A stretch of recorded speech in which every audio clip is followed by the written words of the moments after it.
Houston, baby, what is you doing?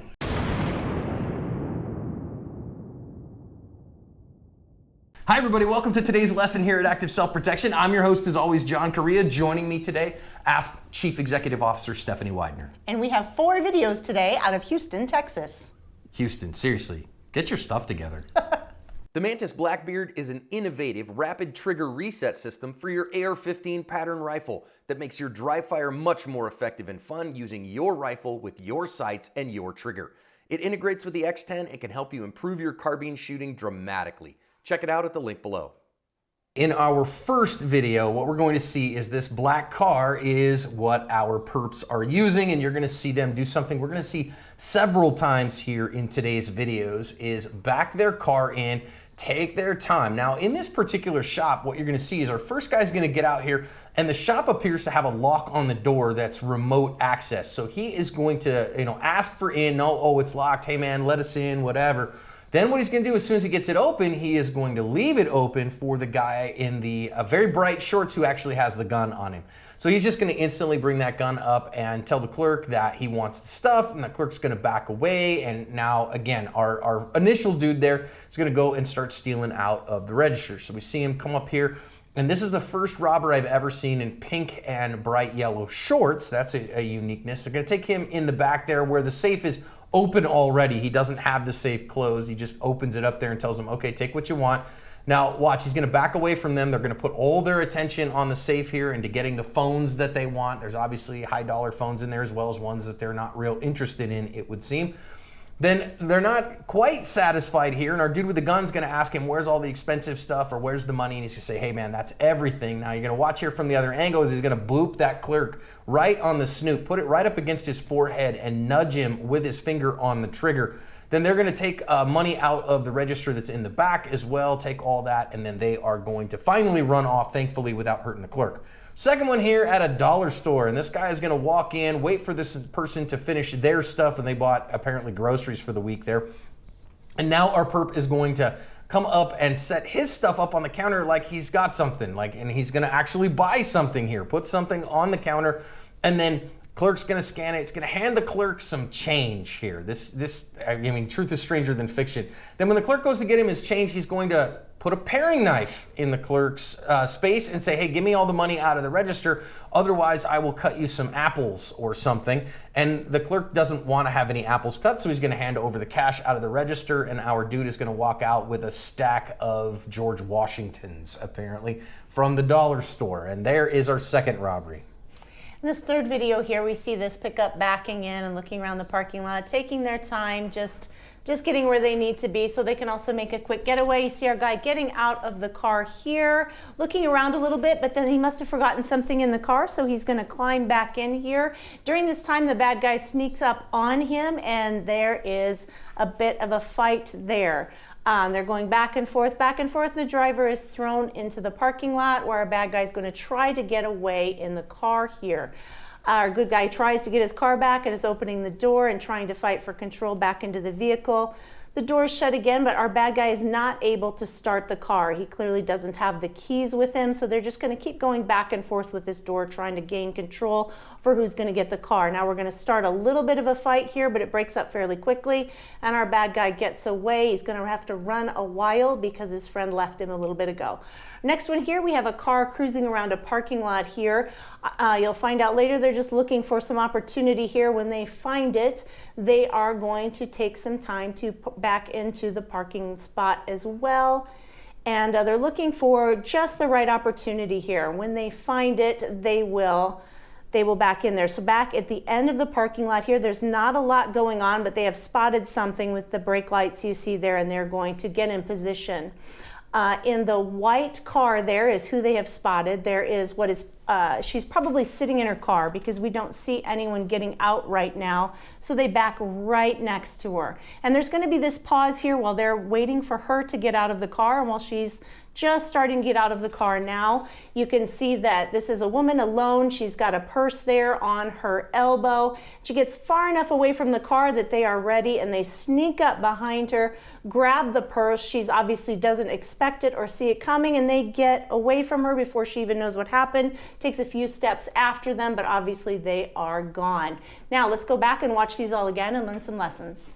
We got a bunch of lessons to think about out of this one, but Stephanie, this month's online seminar is particularly geared towards lessons learned from women's self-defense encounters. Absolutely, and it's one I'm super excited about. We just developed it this last year, realizing that as we saw women's self-defensive encounters over and over and over, they had different and additional lessons. So we took some time to explore that, and this month's online seminar really nails that down. So, Firearms Legal Protection members and Gold Patron members, check your inbox. For those of you who are not either one of those, hit the link in the description and join us. So the first thing I really noticed on multiple instances here is that these attackers back their car in. Now, I know in the tactical and self-defense community, we talk about this all the time, or I see cops doing it all the time, that they back their car in because they want to be able to get away quickly, but this is something we're seeing pretty regularly from bad guys these days. We see it in several of these video examples here today. So now, next thing here is that this security door is an absolute security theater because of exactly what happens here. He goes, hey man, let me in. Well, of course he's gonna let him in because he's a customer, but that then opens him up to whomever it is that wants to. So the guy's not gonna actually show him a gun until he's inside the store, which is what we see here.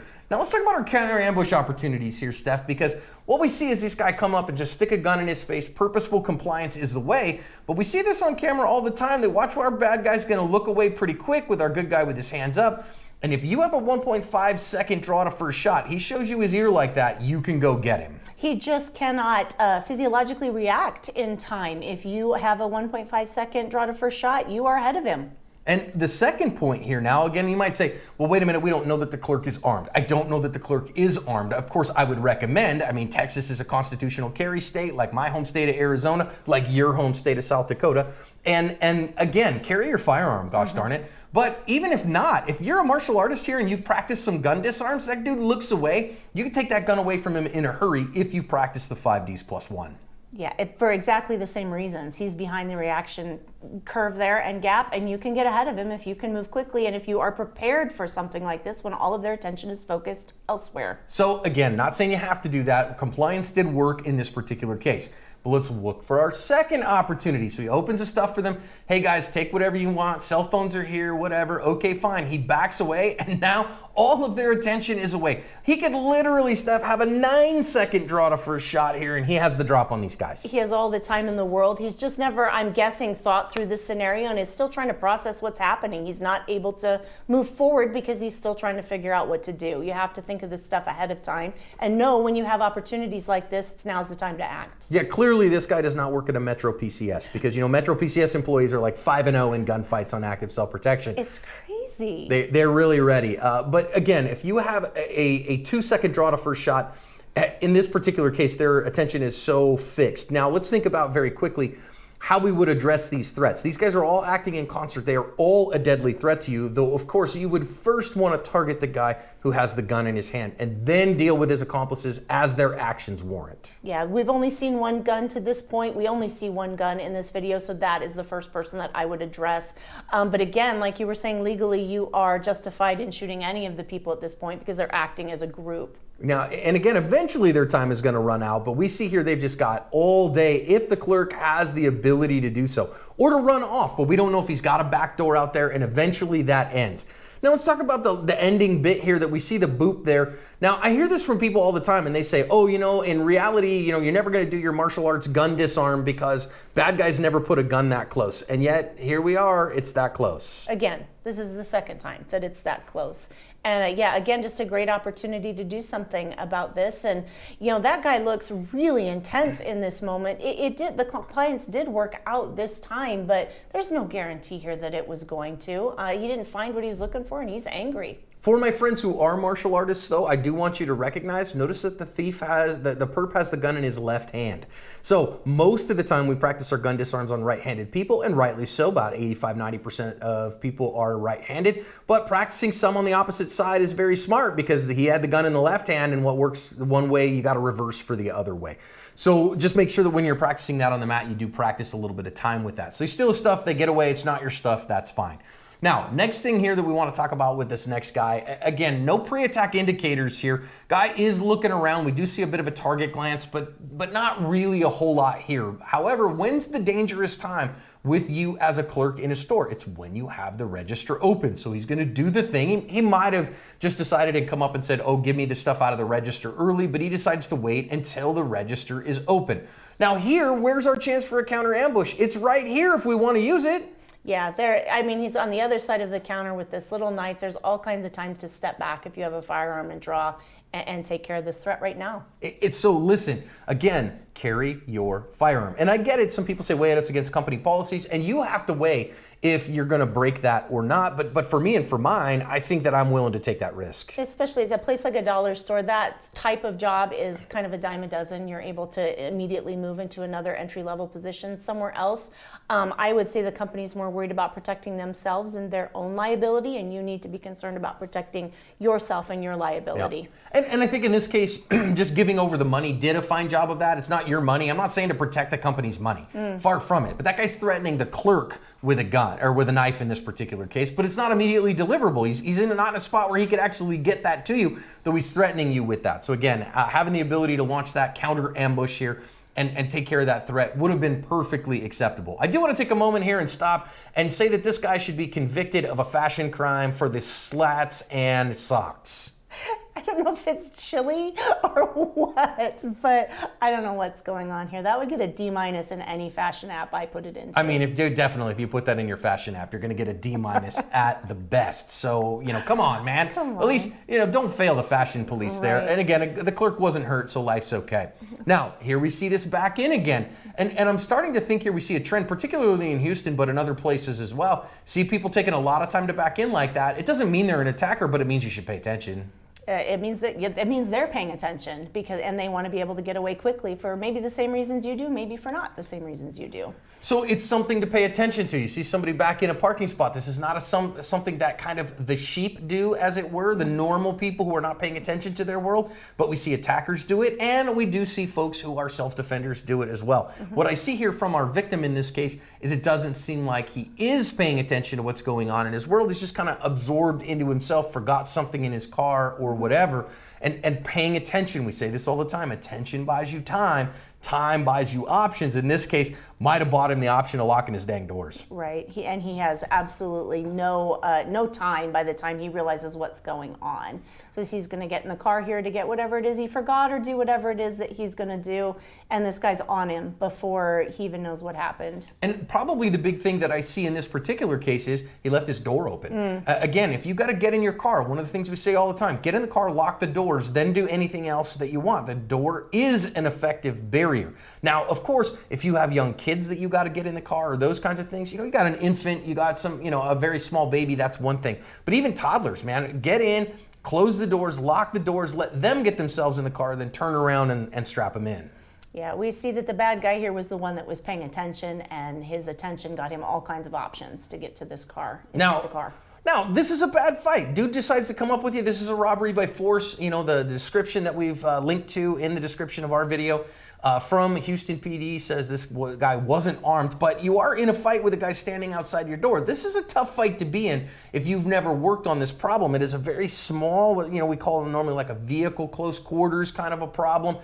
You want to talk about a small space grappling problem, this is it. You might want to work on some of that stuff once your other skills are at a high level.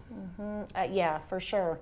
And this guy was not able to keep his seat in the car or get the car door shut or anything, really. So now this is a violent felony, right? So again, he's trying to forcibly remove him from the car. So in this particular case, when you're committing a carjacking like this is a forcible felony. I got no problems if he decided to use deadly force here. And of course, he has every legal right to try to stop this guy from stealing his vehicle. It is perfectly acceptable to use physical force to stop someone from stealing your property, to stop someone from carjacking you. And again, this is using force to remove you from your car. That's a violent felony, and that, by its definition, is justification for the use of deadly force. But at some point, you have to wonder what the smart play is here. And at this point, he was well and away. We find out as we watch the video that the bad guy didn't have the keys. Our good guy here did. He could have just vacated the scene at this point and probably been points ahead. So we say this all the time. Just because you have the right to do something does not mean you should do it. That the smarter play here, especially because a good guy, our victim, has the keys in his pocket. Just run off, man. Get away from the guy as fast as you can, because otherwise you're in a fight that you didn't necessarily need to be in, which means that this guy's gonna take, a fist to the face that he didn't absolutely have to take. Just get away from the guy in a big way, because now the guy's decided to get out, and now you're in a physical altercation with somebody of unknown capabilities and a known intent to do you harm. Yeah, this could have gone so badly. When I saw him walking towards him, I immediately thought it was going to go badly. It didn't in this particular case. He got hit and the guy ran off. But you don't know the bet that you're making when you place it on the table. So when we talk about de-escalation, escape, and evasion, this is what we're talking about, right? Escape here in this particular case. Couldn't have de-escalated this fight, but the second you have the ability to get out of there, now of course you've got family in the car, it's a totally different story, right? Now I think the other funny part here is this dude's partner ran off on him, no honor among thieves, right? So let's think about our final one here with this car. Now this is a Cadillac, for gracious sakes. This is not a cheap vehicle. So you think, oh, wait a minute, do guys in caddies, generally rob people? No, but they steal caddies and then rob from them. And again, what we see here, and the big thing I want to pay attention to, is the indecision. They're not doing what you'd expect from somebody in a parking lot. They're loitering and looking for a victim. It looks like there's all kinds of open spaces all over the place, why they pulled right next into her and then sat in the car as well. I mean, it makes sense when you realize what's going to happen, but she should have been wondering why they're doing this. And of course, now she's not paying attention to her world. She didn't see them pull in. And if she had seen them pull in, now again, I don't know that she's armed. This is a great reason not to carry a gun in a purse, in my opinion, because again, that's a target for thieves. But if she's paying attention to her world, then what she gets to see here is she gets to see, man, I got to really listen as I'm walking away from these guys to hear if they're opening the car door, to see if they're coming up behind me. So using your ears as well as your eyes is part of paying attention here. And what we'll see, they're able to get the purse very easily, which is, obviously a feature in why they chose her to begin with. I will see a lot of women try to prevent this type of robbery by getting that purse across their neck, so it's carried more crossbody. I think that could have gone much worse for her here, but they're able to quickly grab the purse. They do pull her down, but they're able to get the purse and get away. That's a lot cleaner than them dragging her and pulling on her while they can't get that purse away from her. Yeah, and quite frankly, of course, this is one of the reasons that we say, I get it. Ladies, you carry all your stuff in your purse, but the things that you just cannot live without, your phone, your ID, your car keys, try to keep those on body as much as you possibly can, because obviously you lose those in a purse. And certainly if you carry a firearm, make sure that you carry it on body if at all possible, because your purse is a known place of valuables, and perps are going to grab it like these guys did. So, Steph, we saw some commonalities here in terms of the way that they parked, the way that they victim selected, and the quickness of their actions. I think there was a lot here to learn, so I appreciate your input. Yeah, absolutely. Thanks for having me.